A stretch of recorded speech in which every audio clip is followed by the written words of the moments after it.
Hey guys, so today we're going to go over the 6-step challenge system. I'm going to go through document by document to make it a little easier for you to get your letters filled out so that you can participate in repairing your credit on your own. The thing is, the challenge system is super simple. However, it is super long, so a lot of people get overwhelmed before they even start because it's a little intimidating from the outside looking in. So the goal of this video is to get us all on the same page and get you guys in a situation or a position that you feel comfortable to fill this out by yourselves and send your letters off so that you can begin your own credit repair process. So the very first step in the challenge system is, of course, step 1. Step 1 targets personal information. The entire goal of step 1 is to get rid of any excess personal information that you have on your credit report. This goes for names, incorrect employers, birthdays, addresses, any extra social security numbers or names on your report. This step will get rid of those. It will target to get rid of those. It is always good to clean up your personal information section of your report because this information ties to the accounts on your credit report.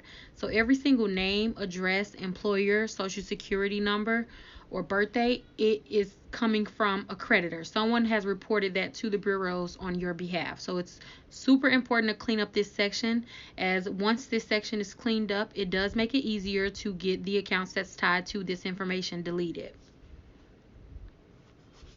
The very first page of section 1 is super easy to fill out. All you have to do is place your name where it says Jane Doe, that's your first and last name, and your address. That's all you have to put on here. And also you make sure that you date every single letter that we send. A date should be on that letter. It's vital that you include a date. So the very first page, you're only fixing your name, your address, as well as the date. Now you're going to notice some typos in this system, and that's on purpose. Do not correct anything in this system at all as far as punctuation. As far as the second page, you don't do anything. You may read over this, but you don't change anything on this page. This needs to stay exactly how it is. And then once we get to the third page, that's when you're going to start plugging in your information. Now, as we previously discussed, step 1 is to just target personal information. So the very first highlighted area right here, you're going to list any incorrect or misspelled names that's on your report. You'll delete this section and replace it with any names that are misspelled on your report that you have. Your goal is to only have one name reporting to the credit bureaus on your behalf. So if your name is Jane Doe, delete anything other than Jane Doe. So if it says Joan Doe, if it says Jane D, if it says Jane with 2 E's. So any misspelled name on your report, delete it. And you will just list those all there with the comma. And then the next section is for any incorrect addresses. So if your address is 12345 Lane and they have 12355 Lane, that needs to be deleted. Any old addresses, if you've lived with a relative or had mail going to a relative's house, sister, brother, auntie, whomever it is, you need to get their address off your report. Anything other than your most recent or your current address, you won't delete it. And then the next section is for phone numbers. Now, everyone's reports does not contain phone numbers. So if this section does not apply to you, you simply erase this entire section. You see, you don't leave it there. If it does not apply, erase it. The next section is employers. My tip to you as far as employers go is to always keep at least one on your report. So you don't really want more than one employer, because to a lender, it looks as though you're not stable. And of course, in a lender's eyes, they want someone that's stable, has job security. And if you have all these multiple workplaces on your report, it kind of goes against you in a negative way. So I always suggest keeping at least one. Now, if you just recently moved to that employer and you have worked at your previous employer for quite some time, there's nothing wrong with leaving that one on as well, just because it'll show your history with a company, shows that you know how to maintain a working relationship with one company without kind of jumping around. So it's okay to keep your previous one if you are just recently moving to your current job. But again, if this section does not apply to you, if your report does not include multiple employers, you would just delete this entire section. So delete what does not apply. Now, when it comes to the 4th page, you're not doing anything on the 4th page, so we're going to just scroll right on past. You're going to scroll right on past the 5th page. You're going to scroll right on past the 6th page. And yes, I know this is long, guys, but this is all legal jargon for the bureaus. Scroll past the 7th page, scroll past the 8th page. I get a lot of questions about this section. This section is not highlighted for a reason. You guys are not to fill this section out. This is, if you read the letter, it'll make more sense, but this is telling the bureaus the information that you would need to properly validate an account. So you'll just leave that blank, continue to scroll, and then you just put your name right here. So on step 1, you're only filling out the 3rd page, and then you're putting your name on the last page. That's all you're doing when it comes to step 1. It's super simple. You can do that in 10 minutes. On to step 2. The primary goal for step 2 is to get rid of any excess increase that you have on your report. It's important to note that you should not challenge any increase that's tied to a positive account that you have on your report. So if it's tied to any account, so if someone pulled your credit and it resulted in you being approved for that account, do not dispute those increase unless you're working with a professional. But just the easy answer is don't touch those increase. So when it comes to step 2, you would of course do the same thing as you did with step 1 when you're filling in your name as well as your address, and you'll also date this one as well. So on step 2, you'll actually make changes on the very first page. The first highlighted area where it says list 1 inquiry and 1 date, you would list them in this order. So if you had an inquiry from Capital One, you would list Capital One dash 08 of 2019. So if you got the inquiry this month, that's how you'll list it. You just need the month and the year. And then say for instance you applied to Capital One a couple months ago and they denied you as well. So you'll say Capital One dash 0319. So you'll list them separately. You wouldn't just come up here and say Capital One 08-19 as well as 0319. No, you will list them all the same. You will list them all under separate categories. Now, this entire inquiry letter only allots for 6 different inquiries. It is my advice to you to not exceed that. If you do have more inquiries that you need to dispute, you need to make a different copy of step 2 and send it in a separate envelope.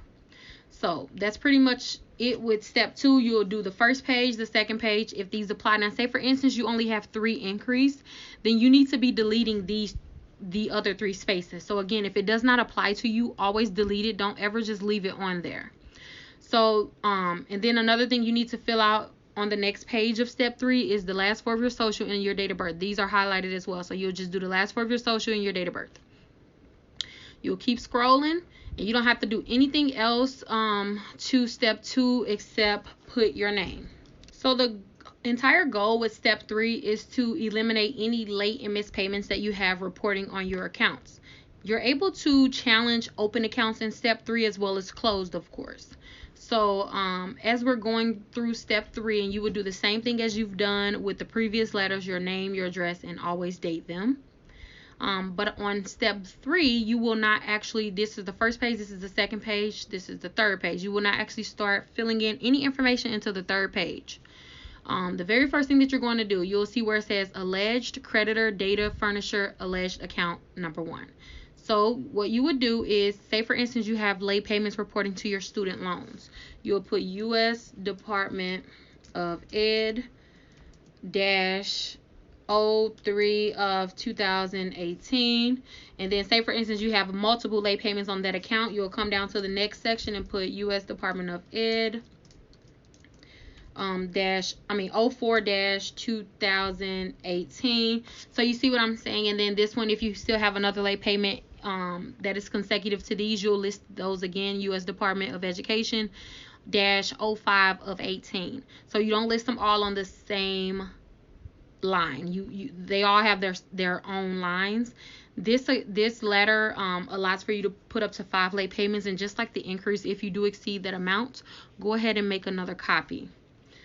And again, if you don't exceed those amounts, What doesn't apply, we delete, as we've always stated. Now, another note to say about this one, if you have more than 4 or 5 late payments on one account, then my advice to you is to save that account and put it on step 4 of the challenge system, so you can go to aim at deleting the entire account as opposed to just updating the late payments. Step 3 aims to update the late payments. So as you can see, you're asking the bureaus, can they put this account as paid and as agreed, never late. So you're wanting them to update the payment history to a satisfactory status. So you're not asking for a deletion of the account, you're just asking them to update the payment history. So again, if you have more than more than 4 or 5 late payments on one account, then you're going to need to place that account on step 4, and I'll go further into detail when we get to step 4. Right here, I get a lot of questions right here. People ask, are they supposed to fill this out? You're not supposed to fill this out. This is supposed to be blank. This is your note, your letter to the bureaus, for them to read and attest to. So you keep scrolling, and then the only other thing that you have to do on step 3 is, of course, type your name, Jane Doe, or whatever your name. So then as we go on, we are at step 4. This is the most confusing steps to people. It's the ones that I get the most questions about, but it's also the most important and the most effective one of the pack, because this actually aims to delete the accounts. So all of the other steps before this aims for the bureaus to update a record that you're challenging, but step 4 asks them to actually delete the account. So as you can see, to get derogatory accounts removed / deleted. Don't put anything on here that you do not want to get deleted. So again, if you have an account if you have a student loan account with, let's say, 6 or 7 late payments, you will place them on step 4 as opposed to step 3, because it's more likely for you to get that account deleted than getting 5 to 6 late payments updated in a row. All right, so step 4, you would do the same as we've always done, and replace Jane Doe's information with your name, your address, and and you date them as well. So then on step 4, you will actually not change anything until you get to the second page. So the very first thing that you'll change is this, where it says credit account 1. You'll delete that, and all collections should go on step 4. So say for instance you have a collection with AFNI Collection Agency. You will put AFNI dash whatever the partial account number is that's reporting on your credit report, and then that's it. So then if you have another collection account, you'll put the other collection account on this line. So ARS, and then the account number, partial account number, whatever's reporting on the bureaus, on your credit report, I'm sorry. So then this letter allots for 5 different accounts to be challenged at once. Again, do not exceed that. If you do have more, go ahead and complete another copy of step 4 and place it in its own envelope. So that's how you'll complete this letter. You'll just put the account, dash the account number, and move on to the next one. Put all of your collections. Now, one thing that I want to know, if you are using step 4 to challenge a bankruptcy, what you would need to do is under the very first slot, you'll put bankruptcy, the file number, and I'm just making up something, the file number, and then you would actually delete all of the rest of these accounts. So if you're challenging a bankruptcy, you need to only challenge the bankruptcy. Don't use this section to challenge a bankruptcy plus another collection, plus another collection, a medical collection, a charge-off. If you're disputing a bankruptcy, it is my advice to you that you only put the bankruptcy on. So bankruptcy should be alone. It's a big enough thing that it should be alone. So then you keep scrolling down. There's nothing else that you need to change or plug in until you get to your name at the last page. So like literally, guys, it's that simple. We just went through this in 10 minutes, 10-15 minutes, and you're able to do this as well, guys. It's super intimidating when you open it up, because it's a lot of words, it's a lot of pages, and you don't know exactly what you need to do. But as you can see, I just walked you through that in a short amount of time, and you're able to complete these before we mail things out on Bombard Day. Like if you dedicate 15 to 30 minutes to this for one day, get you a glass of wine or whatever you need, you will be able to fill these letters out. The letters does the work for you. They're already written out to do the work for you. You only need to plug in your information. So don't overthink it. Stop saying I'm gonna do it next week, tomorrow, next month, when I get a new job, when I move. So don't wait. It's never too early or too late to start your credit repair process. The quicker you start, the better, because an average credit repair process takes about 6 to 12 months. I always tell people, of course, I see people handle their credit and repair their credit before then, as well as some people take longer, but everyone's file is different. But the quicker you get started, the quicker you're finished. You'll never finish if you don't get started.